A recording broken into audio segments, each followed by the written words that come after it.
CH പോലെയുള്ള മുഖ്യമന്ത്രി ഉണ്ടായിട്ടുണ്ട്. പക്ഷേ കേരളത്തിലെ ഏതെങ്കിലും ഒരു മുഖ്യമന്ത്രി ഇതുപോലെ ധൂർത്തും ധാരാളിത്തവും പൊതുമുതൽ ഉപയോഗിച്ചുകൊണ്ട് ചെയ്തതിന്റെ ചരിത്രം നമുക്ക് എവിടെയെങ്കിലും കാണാൻ സാധിക്കും? തനിക്ക് വോട്ട് ചെയ്ത മലയാളികൾക്കിടയിലൂടെ നടക്കാൻ പോലും മുഖ്യമന്ത്രിക്ക് കമാൻഡോ സംഘം അടക്കമുള്ള നൂറുകണക്കിന് പോലീസുകാരുടെ അകമ്പടി വേണം. Z+ കാറ്റഗറി സുരക്ഷയിലാണ് കേരളത്തിലെ മുഖ്യമന്ത്രി പാഞ്ഞു നടക്കുന്നത്. ആ മുഖ്യമന്ത്രി അന്തി ഉറങ്ങാൻ വേണ്ടി 1 ലക്ഷം, ഒരു ദിവസം അന്തി ഉറങ്ങാൻ വേണ്ടി 1 ലക്ഷം രൂപയുടെ സപ്രമഞ്ചക്കട്ടിൽ വാങ്ങിയിട്ടു എന്ന് പറയുമ്പോ ഇതെന്തൊരു ഉറക്കാണ് എന്റെ മുഖ്യമന്ത്രി? കേരളത്തിലെ ജനങ്ങളെ മുഴുവൻ വിഡ്ഢികളാണെന്ന് CPM-ന്റെ നേതാക്കൾ വിചാരിക്കരുത്. നിങ്ങൾ ഈ ചെയ്യുന്ന തോന്നിവാസം മുഴുവൻ, നിങ്ങൾ ഈ ജനങ്ങളോട് ചെയ്യുന്ന വെല്ലുവിളി മുഴുവൻ, എല്ലാ കാലവും നിങ്ങൾ പറയുന്ന എല്ലാ നുണകളും വിശ്വസിച്ചുകൊണ്ട് കേരളത്തിലെ ജനങ്ങൾ വിനീത വിധേയരായി നിൽക്കുമെന്ന് UDF-ന് കിട്ടിയിട്ടില്ല. വിജയമാണ്. 14 7 ജില്ലാ പഞ്ചായത്തുകൾ, ബഹുഭൂരിപക്ഷം വരുന്ന ഗ്രാമപഞ്ചായത്തുകൾ, ബഹുഭൂരിപക്ഷം വരുന്ന ബ്ലോക്ക് പഞ്ചായത്തുകൾ, മുനിസിപ്പാലിറ്റികൾ, സംസ്ഥാനത്തെ 6 കോർപ്പറേഷനുകളിൽ 4 കോർപ്പറേഷനുകൾ, അതിൽ കോഴിക്കോട് കോർപ്പറേഷനിലെ 166 വോട്ടിന്റെ വർധനവ്, ആ 166 വോട്ടിന്റെ നാണം കൊണ്ടാണ് ഇടതുമുന്നണി കേരളത്തിൽ പിടിച്ചു നിൽക്കുന്നത്. ആ നാണം, അതുകൊണ്ടാണ് നാണം മറച്ചിരിക്കുന്നത്. അതല്ലെങ്കിൽ ഒരു കോർപ്പറേഷൻ ഉണ്ടാവില്ല. സമ്പൂർണമായ പരാജയമാണ് കേരളത്തിൽ പിണറായി വിജയന്റെ നേതൃത്വത്തിലുള്ള ഇടതുമുന്നണിക്ക് സംഭവിച്ചത്. അങ്ങനെ നാണം കെട്ട പരാജയവും നേരിട്ടുകൊണ്ടാണ് കേരളത്തിന്റെ മുഖ്യമന്ത്രി ഇപ്പോ 60 നാളുകൾക്കപ്പുറം കേരളത്തിലെ ജനങ്ങളോട് വോട്ട് ചോദിക്കാൻ ഇറങ്ങാൻ പോകുന്നത്. ഒരു ദശാബ്ദക്കാലം ഈ കേരളം ഭരിച്ച ഇടതുമുന്നണി ഈ നാടിനോടും ഈ ജനങ്ങളോടും ചെയ്ത കൊടിയ വഞ്ചനയ്ക്കും ക്രൂരതയ്ക്കും ജനവിരുദ്ധ നയങ്ങൾക്കുമുള്ള തിരിച്ചടിയാണ് കേരളത്തിലെ ജനങ്ങൾ കൊടുക്കാൻ ആഗ്രഹിക്കുന്നത്. ഒരു സംശയവും തർക്കവും വേണ്ട. ഈ തദ്ദേശ സ്വയംഭരണ തെരഞ്ഞെടുപ്പിൽ UDF-ന് അനുകൂലമായി വന്ന ഈ ചെറിയ തരംഗമല്ല ഇനി വരാനിരിക്കുന്നത്. തദ്ദേശ സ്വയംഭരണ തെരഞ്ഞെടുപ്പിൽ ചെറിയൊരു തരംഗം വന്നപ്പോഴേക്കും UDF-ന് ബഹുഭൂരിപക്ഷം തദ്ദേശ സ്വയംഭരണ സ്ഥാപനങ്ങളിൽ ഉജ്ജ്വലമായിട്ടുള്ള വിജയം കിട്ടിയെങ്കിൽ ഇനി വരാനിരിക്കുന്നത് ഒരു ചെറിയ തരംഗമല്ല, മറിച്ച് UDF-ന്റെ സുനാമിയാണ് കേരളത്തിൽ ഇനി ആഞ്ഞടിക്കാൻ പോകുന്നത്.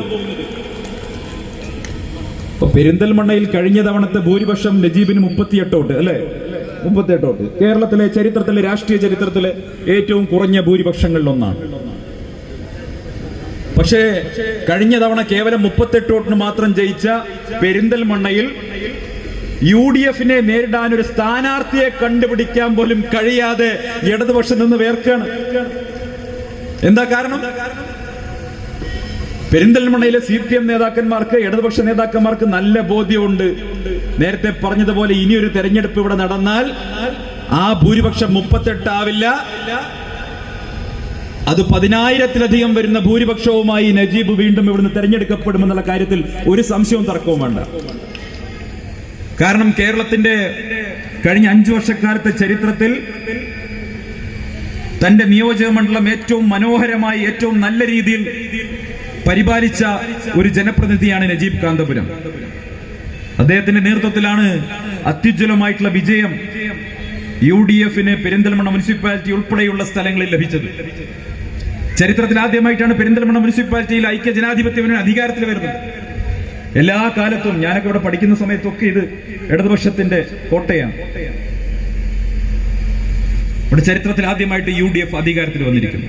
ഇതാണ് കേരളത്തിൽ എവിടെയുമുള്ള അവസ്ഥ. ഇന്ന് കേരളത്തിൽ ഞങ്ങൾ പങ്കെടുക്കുന്ന, എല്ലാ ദിവസവും പങ്കെടുക്കുന്ന പരിപാടികൾ അധികവും UDF-ന്റെ ജനപ്രതിനിധികളെ ആദരിക്കുന്ന പരിപാടികളാണ്. ഓരോ ദിവസവും 2-3 സ്ഥലങ്ങളിൽ നിന്ന് വിളിക്കുന്നുണ്ട് പരിപാടികൾ സംഘടിപ്പിക്കാൻ വേണ്ടി. അതൊക്കെ കേൾക്കുമ്പോൾ വലിയ സന്തോഷമാണ്, കാണുമ്പോൾ വലിയ സന്തോഷമാണ്. എത്രയോ ചെറുപ്പക്കാർ, എത്രയോ പുതുതലമുറക്കാർ ആദ്യമായി ജനപ്രതിനിധിയായി കേരളത്തിൽ തദ്ദേശ സ്വയംഭരണ സ്ഥാപനങ്ങളിൽ എത്തിയിരിക്കുന്നു. വലിയൊരു മാറ്റമാണ് കേരളത്തിൽ ദൃശ്യമാവുന്നത്, വലിയൊരു മാറ്റം. എന്തുകൊണ്ടാണ് ആ മാറ്റം സംഭവിച്ചത്? ആ മാറ്റം സംഭവിക്കാനുള്ള പ്രധാനപ്പെട്ട കാരണം ഒരു ദശാബ്ദക്കാലമായി കേരളത്തിൽ തുടരുന്ന ഈ നെറികെട്ട ഭരണകൂടമാണ്. അതിനോടുള്ള ജനങ്ങളുടെ അടങ്ങാത്ത പകയും അടങ്ങാത്ത പ്രതിഷേധവുമാണ് ഐക്യ ജനാധിപത്യ മുന്നണിക്കുള്ള വോട്ടായി പോളിംഗ് ബൂത്തിലെത്തിയിട്ടുള്ളത്. ആ ഓർമ്മ നമുക്ക് നല്ലവണ്ണം വേണം. ഈ തെരഞ്ഞെടുപ്പ് കഴിഞ്ഞപ്പോൾ ഞാൻ കേട്ട ഏറ്റവും മനോഹരമായിട്ടുള്ളൊരു വാചകം അത് മറ്റാരുടേതുമായിരുന്നില്ല. തന്നെ സന്ദർശിക്കാനെത്തിയിട്ടുള്ള UDF-ന്റെ ജനപ്രതിനിധികളോട് മഹാനായ പാണക്കാട് സയ്യിദ് സാദിഖ് അലി ശിഹാബ് തങ്ങൾ പറഞ്ഞൊരു വാചകമുണ്ട്. അദ്ദേഹം പറഞ്ഞു, നിങ്ങൾ ആരും ജയിച്ചു വന്നതല്ല, നിങ്ങളെ ജയിപ്പിച്ചു വിട്ടതാണെന്നുള്ള ബോധ്യം നിങ്ങൾക്കുണ്ടായിരിക്കണമെന്ന് തങ്ങൾ പറഞ്ഞു. അത് ഈ തെരഞ്ഞെടുപ്പിൽ ജയിച്ചവർക്ക് മാത്രമല്ല, ഇനി വരാനിരിക്കുന്ന എല്ലാ തെരഞ്ഞെടുപ്പുകളിൽ ജയിക്കുന്ന ജനപ്രതിനിധികളും നെഞ്ചിൽ പച്ച കുത്തിയതുപോലെ ഓർത്തിരിക്കേണ്ട ഒരു വാചകമാണ് ബഹുമാനപ്പെട്ട തങ്ങൾ പറഞ്ഞത്. നമ്മൾ ജയിച്ചു വന്നതല്ല, നമ്മളെ ജയിപ്പിച്ചു വിട്ടതാണ്. എന്തുകൊണ്ടാണ് ജനങ്ങൾ നമ്മളെ ജയിപ്പിച്ചത്? ഞാൻ നേരത്തെ സൂചിപ്പിച്ചതുപോലെ ഒരു ദശാബ്ദക്കാലത്തെ കേരളത്തിന് നഷ്ടമുണ്ട്, നഷ്ടസ്വപ്നങ്ങളുണ്ട്. കേരളത്തിലെ വരും തലമുറകളുടെ പ്രതീക്ഷകളെ, വരും തലമുറകളുടെ എല്ലാ തരത്തിലുള്ള ആഗ്രഹങ്ങളെ, ആസ്പിരേഷൻസിനെ മുഴുവൻ തകർത്തെറിഞ്ഞ ഒരു ദശാബ്ദക്കാലമാണ് കടന്നുപോയത്. മലയാളികളുടെ ഈ മനോഹരമായ മണ്ണിനെ ജീവിക്കാൻ കഴിയാത്ത സാഹചര്യത്തിലേക്ക് തള്ളിവിട്ട ഒരു സർക്കാർ കേരളം ഭരിക്കുന്നു. ഈ മലയാളികളുടെ മതേതര മണ്ണിന്, ഈ മണ്ണിനെയും മനസ്സിനെയും, മനുഷ്യന്റെ മനസ്സിനെയും വർഗീയമായി വിഭജിച്ച, വിദ്വേഷത്തിന്റെ രാഷ്ട്രീയത്തിന് കടന്നു വരാൻ ഇടം നൽകിയ ഒരു ഗവൺമെന്റ് ഇതിനു മുൻപ് കേരളം ഭരിച്ചിട്ടുണ്ട്. ഭരിക്കുന്നത് CPM ആണെങ്കിലും നടപ്പാക്കുന്നത് സംഘപരിവാറിന്റെ നയങ്ങളാണ് എന്നുള്ളതാണ് കേരളം കാണുന്ന ഏറ്റവും ദുര്യോഗമായിട്ടുള്ള അവസ്ഥ. ഭരിക്കുന്നത് പിണറായി വിജയനാണെങ്കിലും കൈകാര്യം ചെയ്യുന്നത് അമിത്ഷായാണ് എന്നുള്ളതാണ് ഇന്നത്തെ കേരളത്തിന്റെ യാഥാർത്ഥ്യം എന്ന് പറയുന്നത്. അതുകൊണ്ടാണ് കേരളത്തിലെ ജനങ്ങൾ പ്രതികരിച്ചത്. ജനങ്ങൾ വോട്ട് ചെയ്തത് ഇടതുപക്ഷ ജനാധിപത്യ മുന്നണിക്ക് വോട്ട് ചെയ്ത് അവരെ അധികാരത്തിലെത്തിയത്. ഈ കേരളത്തിന്റെ മണ്ണിനെയും മനസ്സിനെയും സംഘപരിവാറിന്റെ കാൽച്ചുവട്ടിൽ കൊണ്ടുപോയി പണയം വെക്കാനല്ല മിസ്റ്റർ പിണറായി വിജയൻ എന്നാണ് ഈ പഞ്ചായത്ത് തെരഞ്ഞെടുപ്പിൽ നൽകിയിട്ടുള്ള സന്ദേശം. ഞങ്ങൾ നൽകിയിട്ടുള്ള വോട്ട് RSSന് വിടുപണി ചെയ്യാനുള്ള വോട്ടല്ല. ഞങ്ങൾ തന്നിട്ടുള്ള പിന്തുണ അത് സംഘപരിവാറിന് വിടുപണി ചെയ്യാനുള്ള പിന്തുണയല്ല എന്ന് കേരളത്തിലെ ജനങ്ങൾ പിണറായി വിജയന്റെ മുഖത്ത് നോക്കി പറഞ്ഞിരിക്കുകയാണ്. നോക്കൂ, 10 വർഷക്കാലത്തെ അവരുടെ ഭരണം എടുത്ത് പരിശോധിക്കൂ. ഏതേതൊക്കെ മേഖലകളിലാണ് സംഘപരിവാറിന് വിധേയപ്പെടാതിരുന്നിട്ടുള്ളത്? ഏതേതൊക്കെ മേഖലകളാണ് വിധേയപ്പെടാതിരുന്നിട്ടുള്ളത്? വലിയ ആവേശത്തോടുകൂടി സംഘപരിവാർ നടപ്പാക്കുന്ന നിയമങ്ങളൊന്നും കേരളത്തിൽ കൊണ്ടുവരില്ല എന്ന് പറയും. പക്ഷേ ഏറ്റവും ആദ്യം അത് ചെയ്യുന്നത് കേരളത്തിലായിരിക്കും. ഒരു സിനിമയിൽ ദിലീപ് പറയുന്ന, കല്യാണരാമൻ ദിലീപ് പറയുന്ന പോലെ അല്ലെ, എന്റെ പട്ടി പോകുമെന്ന് പറയും, പക്ഷെ പിറ്റേ ദിവസം ആദ്യം അവിടെ ദിലീപ് എത്തിയിട്ടുണ്ടാവും, അല്ലെ, രാമൻകുട്ടി എത്തിയിട്ടുണ്ടാവും. അതുപോലെയാണ് പിണറായി വിജയന്റെ കാര്യം.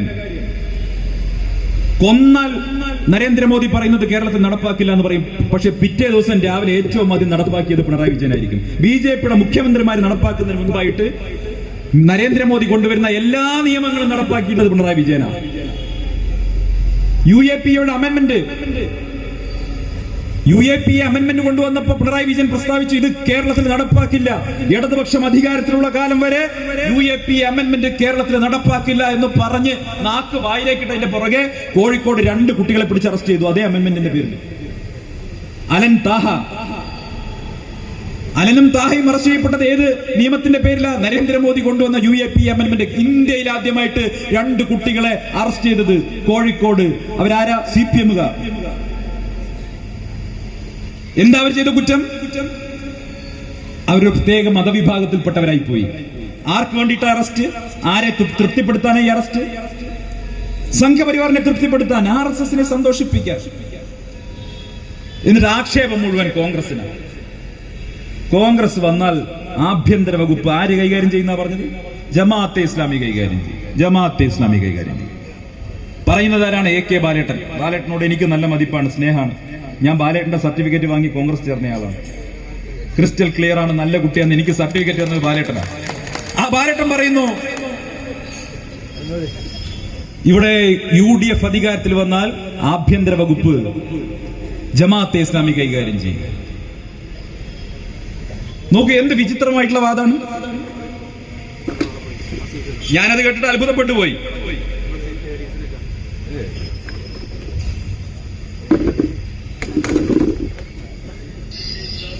കൈവിടുക എന്ന് പറഞ്ഞാൽ ജമാഅത്തെ ഇസ്ലാമി ഞങ്ങളുടെ വിട്ട സുഹൃത്തായിരിക്കുന്നവരാണ്. ജമാഅത്തെ ഇസ്ലാമി എന്ന് പറയുന്നത് വ്യക്തമായ നിലപാടുകളുള്ള ഒരു മതസംഘടനയാണ്.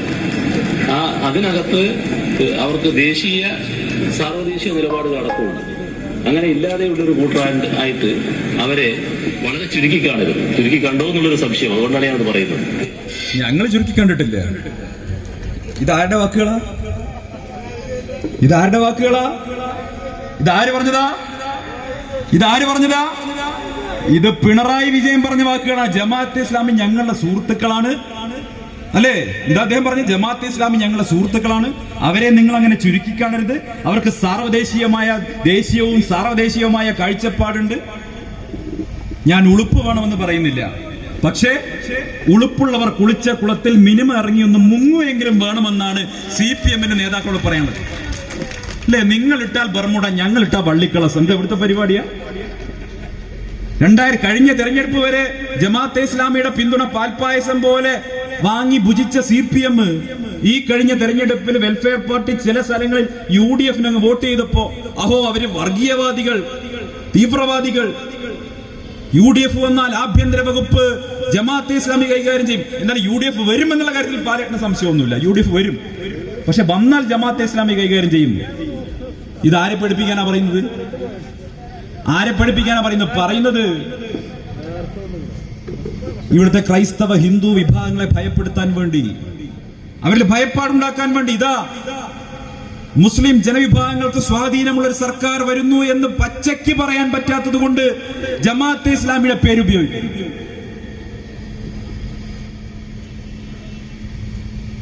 ഐക്യ ജനാധിപത്യ മുന്നണി ഈ രാജ്യത്തെ ഹിന്ദുവിന്റെയും ക്രിസ്ത്യാനിയുടെയും മുസൽമാന്റെയും മതമുള്ളവന്റെയും മതമില്ലാത്തവന്റെയും മുന്നണിയാണ്. ഒരു തർക്കവും സംശയവും ആ കാര്യത്തിൽ വേണ്ട.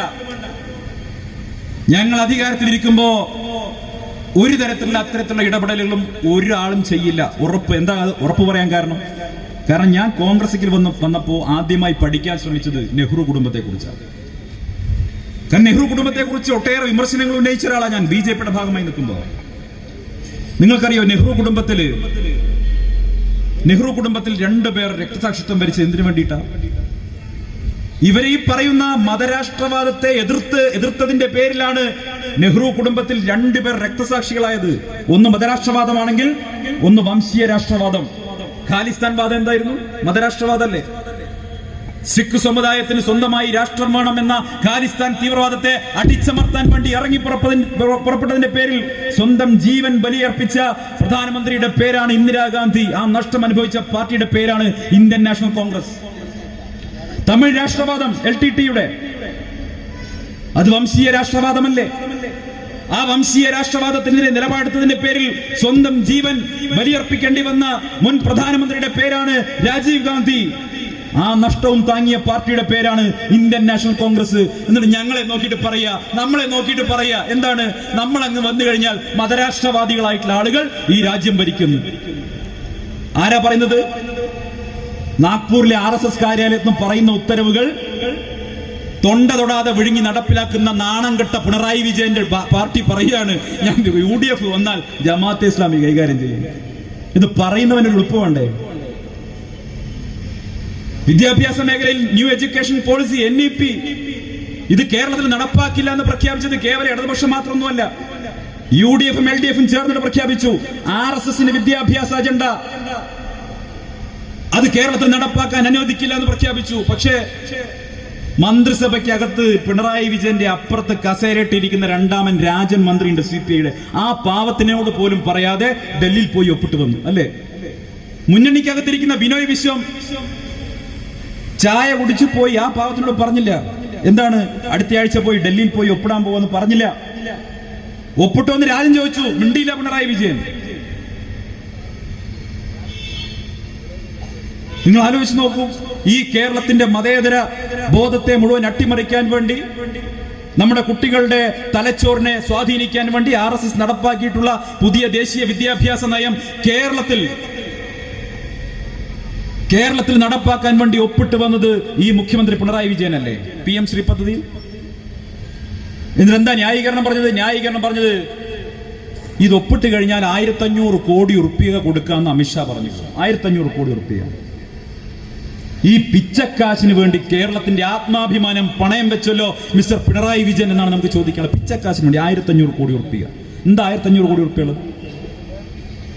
ആ സൗദി അറേബ്യയിൽ ഒരു പയ്യൻ പോയി ജയിൽപ്പെട്ടപ്പോൾ അവനെ ഇറക്കാൻ വേണ്ടി 100 കോടി റുപ്യ ഒറ്റ രാത്രി കൊണ്ട് പിരിച്ച നാടിന്റെ പേരാണ് മലപ്പുറം, അല്ലേ? ഒറ്റ രാത്രി കൊണ്ട്. നിങ്ങൾക്ക് അങ്ങനെ 1500 കോടി റുപ്യ ആവശ്യമുണ്ടെങ്കിൽ RSSന് മുന്നിൽ പോയി കീഴടങ്ങാതെ ഒരു ഫോൺ കോൾ ഈ മലബാറിലേക്കൊന്ന് നടത്തിയിരുന്നെങ്കിൽ ഒരു രാത്രി കൊണ്ട് നമ്മുടെ കുട്ടികൾ പാട്ടപ്പിരിവെടുത്ത് കൊടുക്കില്ലായിരുന്നു 1500 കോടി.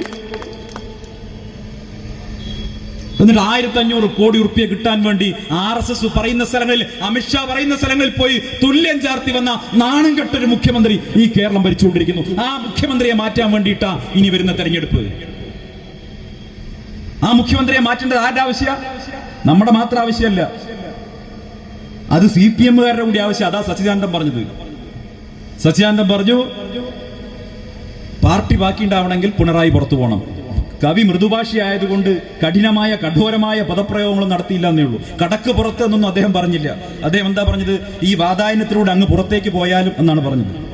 കവിയല്ലോ, അപ്പോൾ കവിത്വമാർന്ന ഭാഷയിലാണ് അദ്ദേഹം പറഞ്ഞത്. പക്ഷെ അതുപോലും CPM-ന് സഹിക്കാൻ പറ്റുന്നില്ല. കവി അങ്ങനെ പറയരുതായിരുന്നു.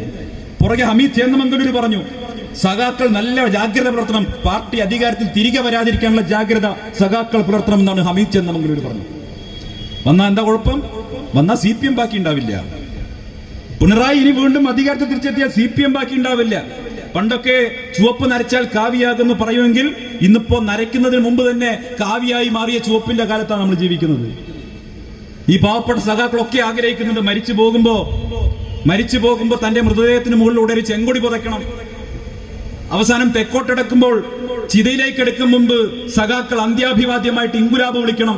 അങ്ങനെ ആവേശോജ്വലമായിട്ടൊരു യാത്രയപ്പ് കിട്ടണമെന്നാണ് ഈ നാട്ടിലെ എല്ലാ സഖാക്കൾക്കും ആഗ്രഹമുള്ളത്. പാവപ്പെട്ട അവർക്ക് വേറെ ആഗ്രഹങ്ങളൊന്നുമില്ല. ഒരു ബാങ്കിന്റെ ഡയറക്ടർ ആവണമെന്ന് പോലും ആഗ്രഹിക്കുന്നില്ല, പഞ്ചായത്ത് മെമ്പർ ആവണമെന്ന് ആഗ്രഹിക്കുന്നില്ല. അവരുടെ ആകെ ആഗ്രഹം മരിച്ചു പോകുമ്പോ ദേഹത്തൊരു ചെങ്കൊടി ഉണ്ടാവണം എന്നുള്ളതാ, അല്ലേ? നിങ്ങൾ സഖാക്കളോട് ചോദിച്ചു നോക്ക്. പക്ഷെ ഇന്നവര് ഭയപ്പാടിലാണ്. എന്താ ഭയപ്പാട്? MN വിജയൻ മാഷ് പറഞ്ഞതുപോലെ അവര് മരിച്ചു പോകുന്നതിന് മുമ്പ് പാർട്ടി മരിച്ചു പോകുമോ എന്നുള്ള ഭയപ്പാടിലാണ് സഖാക്കളുള്ളത്. പാർട്ടി ബാക്കിയുണ്ടാവില്ല. അതുകൊണ്ട് തന്നെ പാർട്ടി തങ്ങൾ മരിച്ചു പോകുന്നതിന് മുമ്പ് പാർട്ടി ബാക്കിയുണ്ടാവില്ല എന്ന് വിചാരിക്കുന്ന സഖാക്കൾ, എന്ന് ഭയക്കുന്ന സഖാക്കളൊക്കെ ഇത്തവണ വോട്ട് ചെയ്തത് UDF-നാണ്. ബഹുമാനപ്പെട്ട നാലത്ത് സൂപ്പി സാഹിബ് ഇങ്ങോട്ട് കടന്നു വരുന്നുണ്ട്. പ്രിയപ്പെട്ട ബാബുരാജ് ഇവിടെ എത്തിയിട്ടുണ്ട്. പ്രിയപ്പെട്ടവരെ, ഞാൻ ഏറെ ദീർഘിപ്പിക്കുന്നില്ല. അതുകൊണ്ട് തന്നെ CPM ബാക്കി ഉണ്ടാവണമെന്ന് ചിന്തിക്കുന്ന മുഴുവൻ ആളുകളും, എന്റെ ശബ്ദം കേട്ട് നിൽക്കുന്ന പെരിന്തൽമണ്ണയിലെ സഖാക്കൾ ആരെങ്കിലും ഉണ്ടെങ്കിൽ, അവരുടെ പാർട്ടി ബാക്കി വേണമെന്ന് അവർ ആഗ്രഹിക്കുന്നുണ്ടെങ്കിൽ ഒരു സംശയവും തർക്കവും വേണ്ട. ഇത്തവണ പോളിംഗ് ബൂത്തിൽ പോകുമ്പോ UDF-ന് വോട്ട് ചെയ്ത് വിജയിപ്പിക്കാൻ നിങ്ങൾ തയ്യാറാവണം. ഇവിടെ എനിക്ക് മുമ്പേ സംസാരിച്ച CP ജോർജ് സൂചിപ്പിച്ചു. അദ്ദേഹം ഇന്തോ സിവിൽ ന്യൂക്ലിയർ ഡീലിനെ കുറിച്ച് പറഞ്ഞു. ഞാൻ അപ്പോ അതിന് മറുപടി അപ്പൊ തന്നെ പറയണമെന്ന് കരുതിയതാ. അത് വലിയ തമാശയാണ്. Indo nuclear America nuclear deal അതിപ്പോഴും ഉണ്ടോ എന്ന് അദ്ദേഹം ചോദിച്ചു. ഇപ്പോഴും ഉണ്ട്. ഈ CPM-ന്റെ വക്താക്കളൊക്കെ ഇപ്പൊ ചാനൽ ചർച്ചയിൽ വന്നാ പറയുന്നത് പിണറായി വിജയന്റെ വികസന നേട്ടങ്ങൾ ഇങ്ങനെ ക്യാപ്സ്യൂൾ കണക്കെ ജയിക്കൊക്കെ ഇങ്ങനെ പറഞ്ഞുകൊണ്ട് വരിക. അതിൽ പറയുന്നതിന് പിണറായി വിജയൻ വന്ന ശേഷം പവർ കട്ടില്ല എന്ന് പറയും. പിണറായി വിജയൻ വന്ന ശേഷം 10 വർഷമായിട്ട് പവർ കട്ടില്ല. നമ്മളത് പറയുമ്പോൾ ആളുകൾ തെറ്റിദ്ധരിക്കും. അതെങ്ങനെയാ സംഭവിച്ചത്? പവർ കട്ടില്ല എന്നുള്ള ശരി തന്നെ. പക്ഷെ പകൽ സമയം മുഴുവൻ കറണ്ട് കിട്ടണമെങ്കിൽ മറ്റു പല കാര്യങ്ങളും പറഞ്ഞ് കറണ്ട് ഓഫ് ചെയ്തിരുന്നത്, അത് വേറെ കാര്യം. കേരളത്തിൽ ഉമ്മൻചാണ്ടി സർക്കാർ അധികാരം വിട്ടു പോകുമ്പോൾ കേരളത്തിലെ പ്രതിദിന വൈദ്യുതി ഉപഭോഗം 4400 മെഗാവാട്ട്. നിങ്ങൾ കേൾക്കണം, 4400 മെഗാവാട്ട്. ഇന്ന് കേരളത്തിലെ പ്രതിദിന വൈദ്യുതി ഉപഭോഗം 5500 മെഗാവാട്ട്, 1100 മെഗാവാട്ട് വൈദ്യുതി ഉപഭോഗം സ്വാഭാവികമായിട്ട് വർദ്ധിച്ചു. ജനസംഖ്യാ വർദ്ധനവ്, പുതിയ വീടുകൾ, അല്ലെ, പുതിയ സ്ഥാപനങ്ങൾ സ്വാഭാവികമായിട്ട് വർദ്ധിച്ചു. 1100 മെഗാവാട്ട് വൈദ്യുതി ഉപഭോഗം വർദ്ധിച്ചു. പക്ഷെ 10 വർഷക്കാലത്തെ പിണറായി സർക്കാരിന്റെ ഭരണകാലത്ത് കേരളത്തിൽ എത്ര വൈദ്യുതി പുതുതായി ഉൽപ്പാദിപ്പിച്ചു? എത്രയെന്നറിയോ? കേവലം 150 മെഗാവാട്ട്. 150 മെഗാവാട്ടാണ് പിണറായി വിജയന്റെ ഭരണകാലത്ത് കേരളത്തിൽ പുതുതായി ഉൽപ്പാദിപ്പിച്ച വൈദ്യുതി കണക്ക്. 1200 മെഗാവാട്ട് ഉപഭോഗം കൂടിയപ്പോ. അപ്പൊ പിന്നെ ഈ പവർ കട്ട് ഇല്ലാതായി എന്നെങ്ങനെ പറയും? അവിടെയാണ് നേരത്തെ പറഞ്ഞ Indo US civil nuclear deal. നിങ്ങൾക്ക് ഓർമ്മയുണ്ടാവും, കൂടംകുളത്തൊരു ആണവ വൈദ്യുതി നിലയം, ഒന്നാം UPA സർക്കാരിന്റെ കാലത്ത് കൂടംകുളത്ത് ആണവ വൈദ്യുതി നിലയം വരുന്ന സമയത്ത് ഇവിടെ വലിയ പുകിലായിരുന്നു. UPA സർക്കാരിന്റെ കാലത്ത് പുതിയ ആണവ നിലയങ്ങൾ കൊണ്ടുവന്നു. രാജ്യത്ത് വൈദ്യുതി ഉൽപാദനം വർദ്ധിപ്പിക്കാൻ, ഊർജ്ജോൽപാദനം വർദ്ധിപ്പിക്കാനുള്ള ക്രിയാത്മകമായ നടപടികളുണ്ടായി. അതിന്റെ ഭാഗമായിട്ട് അമേരിക്കയുമായി കരാറുണ്ടാക്കിയപ്പോൾ മൻമോഹൻ സിംഗ് സർക്കാരിനെ താഴെ ഇറക്കാൻ വേണ്ടി CPM BJPയുമായി ചേർന്ന് അവിശ്വാസ പ്രമേയം കൊണ്ടുവന്നു. അന്ന് BJPയുമായി ചേർന്ന് ഒന്നാം UPA സർക്കാരിനെ വലിച്ചു താഴെയിടാൻ നോക്കിയപ്പോ അത് നടന്നില്ല. മൻമോഹൻ സിംഗ് സർക്കാർ തുടർന്നു. കൂടംകുളത്ത് ആണവ നിലയം വരുന്ന സമയത്ത്, അവിടെ സമരം നടക്കുന്ന സമയത്ത് ബഹുമാനായിട്ടുള്ള K മുരളീധരന്റെ ഒരു രസകരമായിട്ടുള്ള പ്രസംഗം എന്റെ ഓർമ്മയിലുണ്ട്. ഞാനൊരു രാഷ്ട്രീയ വിദ്യാർത്ഥി ആയതുകൊണ്ട് മറുവശത്തുള്ള ആളുകളുടെ രസകരമായ പ്രസംഗങ്ങൾ ഞാൻ ഓർത്തിരിക്കും. അന്ന് K മുരളീധരൻ ചെയ്ത, നമ്മുടെ ബഹുമാനായിട്ടുള്ള ലീഡർ ചെയ്ത ഒരു പ്രസംഗമുണ്ട്. അതിങ്ങനെയാണ്: കൂടംകുളത്ത് സമരം നടക്കുന്ന സമയത്ത് അന്നത്തെ പ്രതിപക്ഷ നേതാവായിട്ടുള്ള VS അച്യുതാനന്ദൻ തിരുവനന്തപുരത്ത് നിന്ന് ഒരു ജാഥ കൂടംകുളത്തേക്ക് പോകാൻ തീരുമാനിക്കുകയാണ്. VS അച്യുതാനന്ദന്റെ നേതൃത്വത്തിൽ കൂടംകുളത്ത് സമരം ചെയ്യുന്ന ആളുകൾക്ക് പിന്തുണ അർപ്പിച്ചുകൊണ്ട് ഒരു ജാഥ തിരുവനന്തപുരത്ത് നിന്ന് കൂടംകുളത്തേക്ക് പോകുന്നു.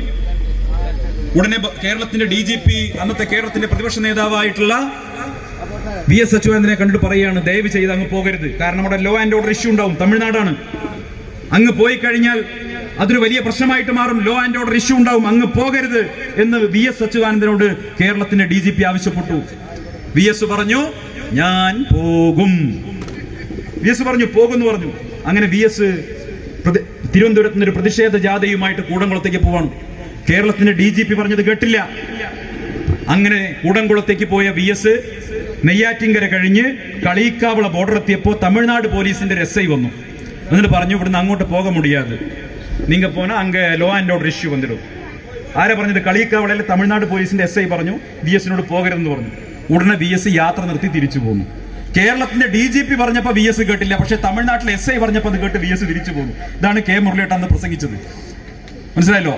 അപ്പൊ കേരളത്തിന്റെ DGP പറഞ്ഞു പോകല്ലേ എന്ന് പറഞ്ഞപ്പോ കേൾക്കാതെ പോയ VS തമിഴ്നാട്ടിലെ SI പറഞ്ഞപ്പോഴേക്കും കൂടംകുളത്തെ സമരത്തിൽ പങ്കെടുക്കാതെ തിരിച്ചു വന്നൊരു ചരിത്രം, അന്നത്തെ ഒരു ചരിത്രം പറയാണ്. അങ്ങനെ കൂടംകുളം ഉൾപ്പെടെയുള്ള നമ്മുടെ ഊർജ്ജ രംഗത്തെ പുതിയ പദ്ധതികൾക്കെതിരെ മുഴുവൻ നിന്നവരാണ് ഇവർ. അങ്ങനെ UPA സർക്കാരിന്റെ ഭാവനാത്മകമായ നടപടികളിലൂടെ ഇന്ത്യയിൽ ഊർജ്ജോൽപാദനം വർദ്ധിച്ചിട്ടുണ്ട്. അതിന്റെ ഭാഗമായിട്ട് കേരളത്തിൽ മാത്രമല്ല, തമിഴ്നാട്ടിൽ പണ്ട് 8 മണിക്കൂറാണ് പവർക്കട്ട്. ഇന്ന് തമിഴ്നാട്ടിൽ പവർക്കട്ടുണ്ടോ? ദക്ഷിണേന്ത്യൻ സംസ്ഥാനങ്ങൾ എവിടെയുണ്ടോ?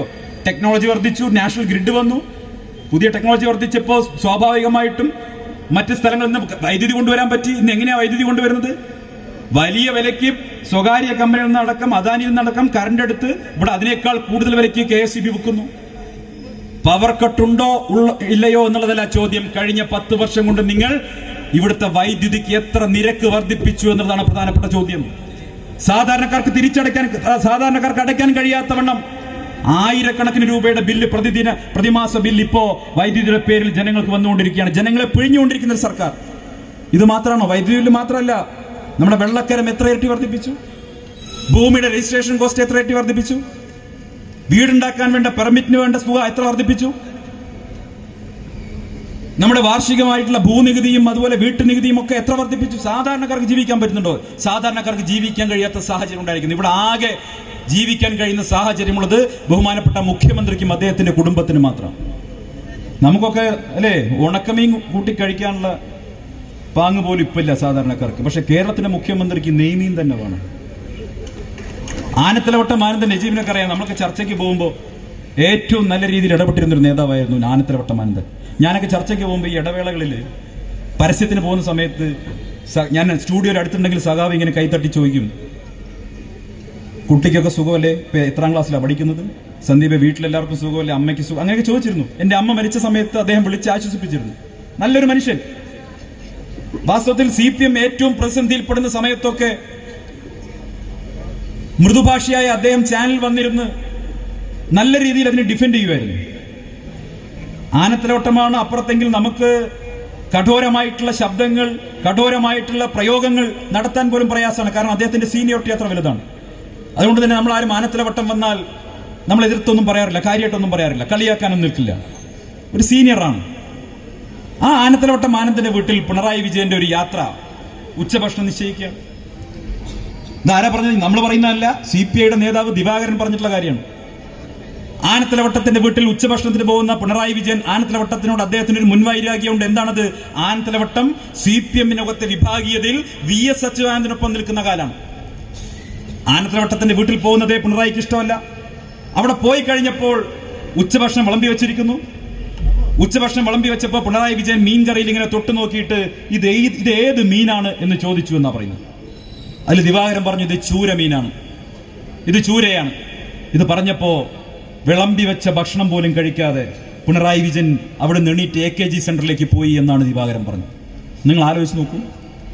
വിളമ്പി വെച്ച ഭക്ഷണം പോലും കഴിക്കാതെ, നെയ്മീൻ ഇല്ലാത്തത് കൊണ്ട് വിളമ്പി വെച്ച ഭക്ഷണം പോലും കഴിക്കാതെ സഖാവ് ആനത്തലവട്ടം ആനന്ദന്റെ വീട്ടിൽ നിന്ന് എണീറ്റ് പോയ അല്പനായിട്ടുള്ള ഒരാളായിരുന്നോ കേരളത്തിന്റെ മുഖ്യമന്ത്രി എന്ന് ചോദിക്കാൻ ഞാൻ ആഗ്രഹിക്കുകയാണ്. നമ്മുടെ നേതാക്കന്മാരല്ലേ, നെയ്മീനൊന്നും വേണമെന്നില്ല, നജീബിനൊക്കെ ഉണക്കമീൻ കൊടുത്താലും മതി, അതിൽ കുഴപ്പമില്ല, മീൻ പൊരിച്ച ചട്ടിയിൽ കുറച്ച് ചോറിട്ടിളക്കി കൊടുത്താലും പാവം കഴിച്ചോളൂ, അല്ലേ? അത് കഴിച്ചിട്ട് പോയിക്കോളും, പാവങ്ങളാണ്. പക്ഷെ ഇവിടെ ഇടതുപക്ഷ നേതാക്കന്മാർ, കമ്മ്യൂണിസ്റ്റ് നേതാക്കന്മാർ അവർക്ക് അവരുടെ ജീവിതശൈലി നോക്കൂ നിങ്ങൾ. അവർക്ക് നെയ്മീൻ തന്നെ വേണം. ഇതുപോലൊരു ഭരണം കേരളത്തിൽ ഇതിനു മുമ്പുണ്ടായിട്ടുണ്ടോ? സാധാരണക്കാർക്ക് ജീവിക്കാൻ കഴിയാത്ത സാഹചര്യമുള്ളപ്പോൾ മറുവശത്ത് കോടികളുടെ കൊള്ള നടത്തിയിട്ട് സർക്കാർ മുന്നോട്ട് പോകുന്നു. സാധാരണക്കാരനെ കൊള്ളയടിച്ച് സർക്കാർ മുന്നോട്ട് പോകുന്നു. മകൾക്ക് മാസപ്പടിയായിട്ട് ലക്ഷക്കണക്കിന് രൂപ കിട്ടിയതിന്റെ കാര്യം CP ജോൺ പറഞ്ഞു. 1.5 കോടി റുപ്യ കിട്ടിയത്. എങ്ങനെയാ 1.5 കോടി റുപ്യ കിട്ടുന്നത്? കരിമണൽ കമ്പനിയിൽ നിന്ന് ബാങ്ക് അക്കൗണ്ടിലേക്ക് വരികയാണ്. ഇന്ററിം സെറ്റിൽമെന്റ് ബോർഡിന്റെ ഒരു വിധിയുണ്ട്. ആ വിധിയിൽ എങ്ങനെയാ പറയുന്നത്? വീണ വിജയൻ തൈക്കണ്ടീലിന് 1.5 കോടി റുപ്യ ബാങ്ക് അക്കൗണ്ടിലേക്ക് വന്നത് അവർ ചെയ്തു കൊടുത്ത ഏതെങ്കിലും ജോലിയുടെ പേരിലല്ല, മറിച്ച് സ്വാധീന ശക്തിയുള്ള ഒരു പിതാവിന്റെ മകളായതുകൊണ്ടാണ് എന്ന് ഇന്ററിം സെറ്റിൽമെന്റ് ബോർഡ് പറയുന്നു. വിധിയാണത്, ഇനി മാറ്റാൻ കഴിയില്ല. ഒരു ക്വാസി ജുഡീഷ്യൽ ഫോറത്തിന്റെ വിധിയാണത്, ഇനി എങ്ങനെ മാറ്റാനാ? ആ വിധിയിൽ പറയുന്നു പിണറായി വിജയന്റെ മകളായതുകൊണ്ട് മാത്രം 1.5 കോടി റുപ്യ കിട്ടി. ഇത് അഴിമതിയല്ലാതെ മറ്റെന്താണ്? ഞാൻ ചോദിക്കട്ടെ, ഈ പെരിന്തൽമണ്ണയിൽ ഏതെങ്കിലും DYFIക്കാരന്റെ ബാങ്ക് അക്കൗണ്ടിലേക്ക് 100 റുപ്യ അനധികൃതമായി വന്നു എന്ന് കരുതുക. അവൻ CPM-ന്റെ പെരിന്തൽമണ്ണ ഏരിയ കമ്മിറ്റിക്ക് അനഭിബന്ധനാണെന്നും കരുതുക. അവന്റെ അവസ്ഥ എന്താവും? അല്ലെ, 100 റുപ്യയുടെ ക്രമക്കേടുണ്ടെങ്കിൽ അവനെ അവസാനിപ്പിക്കില്ലേ? പക്ഷെ ഇവിടെ പിണറായി വിജയന്റെ മകളായതുകൊണ്ട് CPM-കാർക്ക് പ്രതികരിക്കാൻ ഭയം, DYFIക്കാർക്ക് പ്രതികരിക്കാൻ ഭയം. എങ്ങോട്ടാണ് ഈ നാട് പോകുന്നത്? 1.5 കോടി റുപ്യ മുഖ്യമന്ത്രിയുടെ മകൾ കൈക്കൂലി വാങ്ങിയിട്ട് ആ വിഷയത്തിലൊന്ന് പ്രതികരിക്കാൻ പോലും തണ്ടല്ലില്ലാത്തവരായി കേരളത്തിലെ DYFIക്കാരും CPM ഒക്കെ മാറിയില്ലേ? അതിനെ ന്യായീകരിച്ചുകൊണ്ട് നടക്കുക. പരസ്യമായ നഗ്നമായിട്ടുള്ള അഴിമതിയുടെ കൂത്തരങ്ങായി കേരളം മാറിയത്. മലപ്പുറത്തൊരു മന്ത്രിയുണ്ട്, അഴിമതിയിൽ ഏതൊക്കെ തരത്തിൽ അഴിമതി നടത്തുന്നതിൽ ഗവേഷണം നടത്തിക്കൊണ്ടിരിക്കുന്ന ഒരു മന്ത്രി. ആ മന്ത്രി വിചിത്രമായിട്ടുള്ള രീതിയിൽ ഒരു അഴിമതിക്കുള്ള സ്കോപ്പ് ഉണ്ടോ നോക്കി. എന്തായിരുന്നു അഴിമതി സാധ്യത നോക്കിയത്? അതിന് പുള്ളി കൂട്ടുപിടിച്ചത് നമുക്കൊക്കെ ഇഷ്ടപ്പെട്ട ലയണൽ മെസ്സിയായി പോയി. മെസ്സിയെ കൊണ്ടുവരും എന്ന് പറഞ്ഞിട്ട് എന്തൊരു തള്ളായിരുന്നു കേരളത്തിൽ നടന്നത്. അർജന്റീന ഫുട്ബോൾ ടീം വരുന്നു, കോഴിക്കോട് മുതൽ വളാഞ്ചേരി വരെ ദേശീയപാതയിലൂടെ ലയണൽ മെസ്സിയും അർജന്റീന ടീമും തുറന്ന ബസ്സിൽ യാത്ര ചെയ്യുന്നു. ആ ദേശീയപാതയുടെ ഇരുവശത്തും ലക്ഷക്കണക്കിന് ആളുകൾ തങ്ങിക്കൂടുന്നു. അവരിൽ നിന്ന് മുഴുവൻ പണം വാങ്ങുന്നു. കൊച്ചി സ്റ്റേഡിയത്തിൽ, കലൂർ സ്റ്റേഡിയത്തിൽ അർജന്റീന ടീമിന്റെ കളി നടക്കും. എന്തൊക്കെ പ്രചരണങ്ങൾ നടത്തി. അവസാനം മനസ്സിലായി ഈ ലയണൽ മെസ്സി ഇത് അറിഞ്ഞിട്ട് പോലുമില്ല, അർജന്റീന ടീം ഇത് അറിഞ്ഞിട്ടില്ല, അർജന്റീന ടീമേ ഈ കാര്യം അറിഞ്ഞിട്ടില്ല. മെസ്സി വന്നാൽ നമുക്കൊക്കെ ഇഷ്ടമാണ്, നമ്മളൊക്കെ മെസ്സിയുടെ ഫാൻസാണ്, അർജന്റീന ടീമിന്റെ ഫാൻസാണ്. മലപ്പുറത്തും നമ്മുടെ മലബാറിലുമൊക്കെ അർജന്റീനയ്ക്ക് വലിയ ആരാധകരൊക്കെ ഉള്ളതാണ്. പക്ഷെ ആ അർജന്റീന ടീമിന്റെ പേര് പറഞ്ഞിട്ട് പോലും ഇവന്മാര് പണം അടിച്ചു മാറ്റിയില്ലേ, കോടിക്കണക്കിന് ഉറപ്പിക. ഞാൻ അവരുടെ പേരൊന്നും പറയാൻ ആഗ്രഹിക്കുന്നില്ല. കലൂർ സ്റ്റേഡിയം നവീകരിക്കുമെന്ന് പറഞ്ഞ് കോടിക്കണക്കിന് ഉറപ്പിക ചെലവാക്കുമെന്ന് പറഞ്ഞപ്പോൾ അതിന്റെ അവസ്ഥ നിങ്ങൾ പോയി നോക്കണം. തട്ടിപ്പിന്റെയും വെട്ടിപ്പിന്റെയും കേന്ദ്രമാക്കി ഇനി എന്തിനെയാണ് മാറ്റാൻ ബാക്കിയുള്ളത്? ഒരു വശത്ത് സംഘപരിവാറുമായി തുടരുന്ന രാഷ്ട്രീയ വിധേയത്വം അവരുമായി തുടരുന്ന അവരുടെ രാഷ്ട്രീയ അടിമത്തം മറുവശത്ത് കേരളത്തെ കൊള്ള ചെയ്തുകൊണ്ടിരിക്കുന്നു. പരസ്പരം CPM-ഉം BJP-യും ഇതെല്ലാം മൂടിവെച്ച് സഹകരിക്കുന്നു. SNC ലാവ്ലിൻ കേസ് മുഖ്യമന്ത്രിക്കെതിരെയുള്ള കേസ് 35 തവണ സുപ്രീം കോടതിയിൽ മാറ്റിവെച്ചു. 35 തവണ. ഞാൻ ചോദിക്കട്ടെ, വേറെ ഏതെങ്കിലും ഒരു മുഖ്യമന്ത്രിക്കെതിരെയായിരുന്നു ഇത്രയും കേസുകൾ ഉള്ളതെങ്കിൽ അയാൾ ഇതിനകം ജയിലിൽ പോയിട്ടുണ്ടാവില്ലേ? ഒരു കേസുമില്ലാത്ത കാര്യത്തിന്, ഒരു തെളിവുമില്ലാത്ത കാര്യത്തിന് എത്രയോ കോൺഗ്രസ് നേതാക്കന്മാർക്കെതിരെ കേന്ദ്ര ഏജൻസികളെ വിട്ട് വേട്ടയാടുന്ന BJP-യുടെ മോദിയുടെ ഗവൺമെന്റ് എന്താ പിണറായി വിജയൻ എന്നവർക്ക് ഈ ഏജൻസികളൊന്നും വിടാത്തത്? അവിടെയാണ് പിണറായിയും മോദിയും തമ്മിലുള്ള അന്തർധാര ബാന്ധവം നമുക്ക് വളരെ വിസിബിൾ ആവുന്നത്. RSS-കാരൻ ഉയർത്തിപ്പിടിച്ച കത്തിയുടെയും ഊരിപ്പിടിച്ച വടിവാളിന്റെയും നടുക്കുകൂടി ഞാൻ നടന്നു പോയിട്ടുണ്ടെന്ന് വീരസ്യം പറയുന്ന പിണറായി വിജയൻ ഇപ്പോ അമിത്ഷായെ കാണുമ്പോൾ, മോദിയെ കാണുമ്പോൾ വിനീത വിധേയന്റെ വേഷം കെട്ടി നിൽക്കുകയല്ലേ? ആ പിണറായി വിജയനോടും അദ്ദേഹത്തിന്റെ പാർട്ടിക്കാരോടും ഞങ്ങൾക്ക് പറയാനുള്ളത്, RSS-നെതിരെ പ്രസംഗിച്ചതിന്റെ പേരിൽ മാത്രം 39 കേസുകൾ നേരിടുന്ന ഒരു നേതാവുണ്ട് ഇന്ത്യയിൽ. RSS-നെതിരെ പ്രസംഗിച്ചതിന്റെ പേരിൽ മാത്രം ഇന്ത്യയിലെ വിവിധ സംസ്ഥാനങ്ങളിൽ 39 കേസുകൾ നേരിടുന്ന ഒരു നേതാവുണ്ട് ഇന്ത്യയിൽ. ആ നേതാവിന്റെ പേരാണ് രാഹുൽ ഗാന്ധി. സംഘപരിവാറിനെതിരെ പ്രസംഗിച്ചതിന്റെ പേരിൽ RSS-നെതിരായിട്ടുള്ള പോരാട്ടം നയിക്കുന്നതിന്റെ പേരിൽ രോഗാതുരയായിട്ടുള്ള സ്വന്തം മാതാവിനെ 2 ദിവസമാണ് കേന്ദ്ര ഏജൻസികൾ ചോദ്യം ചെയ്തത്. 2 ദിവസം. അസുഖബാധിതരായ അവരെ കേന്ദ്ര ഏജൻസികൾ 2 ദിവസം ചോദ്യം ചെയ്തിട്ടും തന്റെ സഹോദരിയെയും തന്റെ സഹോദരി ഭർത്താവും ഉൾപ്പെടെയുള്ള തന്റെ കുടുംബത്തെ മുഴുവൻ ജയിലിലാക്കുമെന്ന് ഓരോ നിമിഷവും അനുനിമിഷവും ഭീഷണിപ്പെടുത്തിയിട്ടും